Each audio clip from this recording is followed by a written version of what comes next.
Hello and welcome on in. Today we're going to be discussing why people are so wrong to suggest Dead by Daylight is a bad game. We're going to take a look through what the core loops are, ponder about what it is that makes Dead by Daylight so much fun, and really focus in on agency and intentionality with its design. So let's get into it. So who am I? My name is Gary, TheHotCross, and my background is in game development and teaching game design. I stream Dead by Daylight over on twitch.tv/TheHotCross every week. And I love Dead by Daylight, and I'd really like to dissect what it is that makes it so good. So why this topic? It has become quite common to see people speaking poorly of Dead by Daylight, be it on Twitter, Twitch, Reddit, or sometimes even usernames when playing the game. There is a vocal minority of users that would have you believe the game is bad, but that's not the case. Boasting a healthy player base and strong viewership on sites such as twitch.tv and YouTube, the game clearly has a strong fan base. So what is it about its design which makes it so fun to play? So let's talk game design. Let's start with core loops.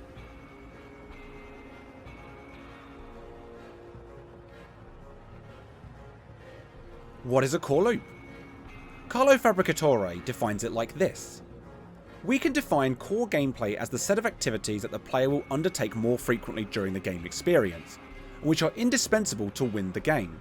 Simply put, it's what actions the player repeatedly does during the game. This element itself has to be fun, and not become repetitive or boring, and thus is arguably the most important element of any game's design. Let's use an example. So in Pokemon you might describe the core loop as catch Pokemon, train Pokemon, and battle Pokemon. The player will repeat these actions until they've defeated the Elite Four and beaten the game. Obviously there are more accompanying mechanics, but they simply support this core loop. Let's take a look at Dead by Daylight's core loop. So with DBD we have two core loops, because the game has two sides. First is Killer. Their goal is to protect the generators, preventing survivors from fully repairing them, sacrificing survivors to the entity by hunting them down and hooking them, and finally blocking escape by any means necessary. The survivors have a mirrored loop of seeking to fully repair 5 of the 7 generators, finding a way to escape via the exit door or hatch, and evading the killer from hooking and sacrificing them. Although these core loop mechanics may sound repetitive, DBD actually provides plenty of options for how the player can proceed during their match, and a variety of ways to go about achieving their goals. For example, Survivor's Boon Totems. These are not needed to complete generators, nor for them to survive the game, but they can help hide scratch marks or provide healing which can help support survivors in evading the killer's hooks. Likewise, killers do not need to snuff Boon Totems, but doing so can remove a powerful advantage from the survivors and waste their time as they reset their boons. The game gives the players plenty of agency.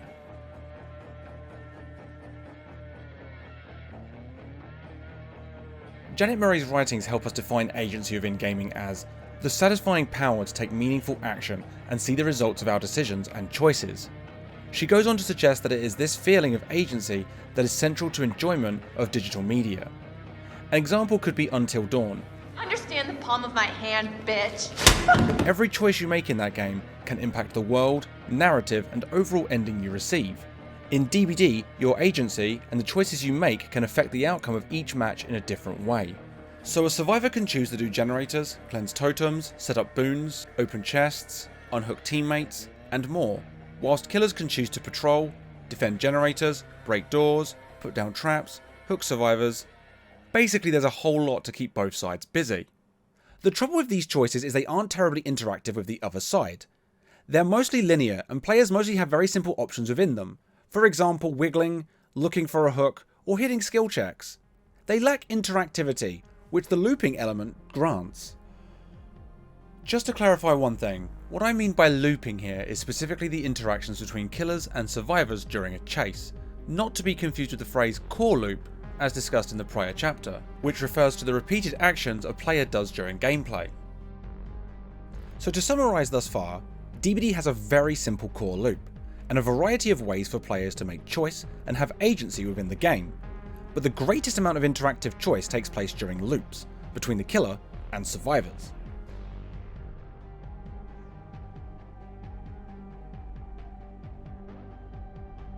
Let's take a closer look at what I mean about loops. DBD relies on very simple mechanics when it comes to loops. You have pallets, lockers, and vaults. Vaults in particular have variety among them, but they quickly become affordances. What this means is you intuitively know how something works, much like a push-pull door. So let's focus on vaults. Once a player understands vaulting, they will quickly know that they can vault over a window, a dropped pallet, or even this type of vault from the new Haddonfield map. It is the flat surface that the player learns to look out for, and intuitively knows that this is a vault, and that is what makes this an affordance. It is these split-second understandings which aid both sides during a chase. All of the aforementioned loop mechanics also utilise the same button to action. This means the player can focus on mind games and strategy during their chase/loop, thus allowing the player to focus solely on their responses and interactions with the other player during the chase. Not only is this interactive, but it also allows the player to make intentional decisions.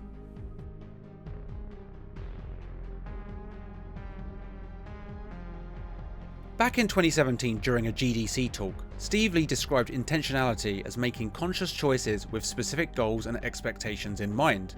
His talk was specifically in regards to level design. He went on to describe how a player needs several things to enact intentionality. These were choice, motivation, information, and time. The reason that this is also important is that this is at the core of what makes Dead by Daylight so engaging to play. Your choice is how you play the loop. Do you take the vault, drop the pallet, utilise the locker? Or from the killer's perspective, do you take the vault? Do you hide your red stain and attempt a mind game? Do you drop the chase altogether? Both sides have their clear motivations, survival and preventing escape. The simplicity of the game's design allows all players to have almost all the information they would need to succeed. And finally, time. Sometimes you have a lot, sometimes you need to make decisions in a split second, but you always get that moment. Thus DBD has all the ingredients to give the player this feeling of intentionality, and this is what makes the game so engaging to play.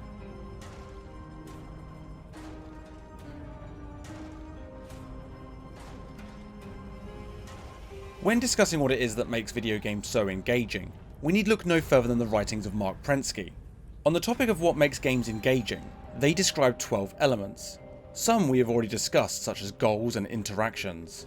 DBD involves many of these 12 elements, but one I believe is particularly important is a sense of conflict, competition, challenge, and opposition. The reason is that this produces adrenaline.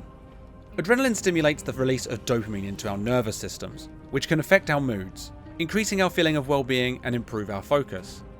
So it could be suggested that having prolonged challenging loops in DBD generates the most pleasure in the game. This could also be why some killers are disliked more than others, such as a face-camping bubba, the loop-denying artist, trickster on some maps, and very good nurses, which all counter and deny players' ability to loop. It could further explain some people's particularly negative reactions to these killers as well, which can lead to quite toxic behaviour sometimes. A sense of being denied their fix. But that is pure conjecture on my part and is a question for another day. Anyway, back to the topic of looping. So when you really focus on what looping is within the context of Dead by Daylight, you are left with a highly interactive, adrenaline-inducing, intentional decision-based form of player engagement. But there is one more thing that makes loops so exciting: uncertainty.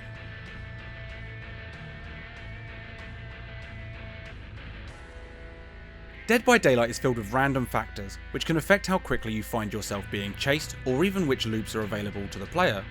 Even elements like which map you're on, which killer is being played, what items you find in a chest can dramatically alter the flow of gameplay. In another paper looking at the effect of uncertainty on learning in game-like environments, it is suggested that uncertain events can help motivate individuals, and enact the release of dopamine, which is associated with reward-seeking behaviour. So on top of everything great about the loop mechanics, each match can be so unique due to which vaults are available, which loops are present on the map, what the killer's abilities are, what perks the survivors are utilising, that there is a huge amount of scope for enjoyment.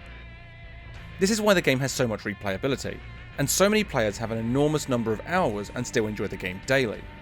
Every match can be different, you never know what is going to happen. The amount of random factors actually make the game so much better in most cases.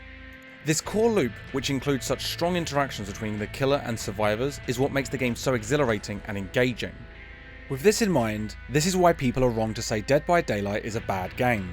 Fundamentally, at its core, loops provide thrilling split-second decisions that give the sense of agency. Adrenaline-fueled interactions with other players, and unpredictable twists and turns each round, making for unique experiences each time you play. There is more to why looping makes DBD such a successful game, but that will be for another video in the future, I think. But there you have it. Now, I'm not saying DBD is perfect, but I do think it's fair to say that at its core, it's a very well designed game. Anyway, thank you for watching. If you enjoyed the video, remember to subscribe for more content like this, and let me know in the comments below what you think and what other topics you'd like me to cover. Have a great day, everyone.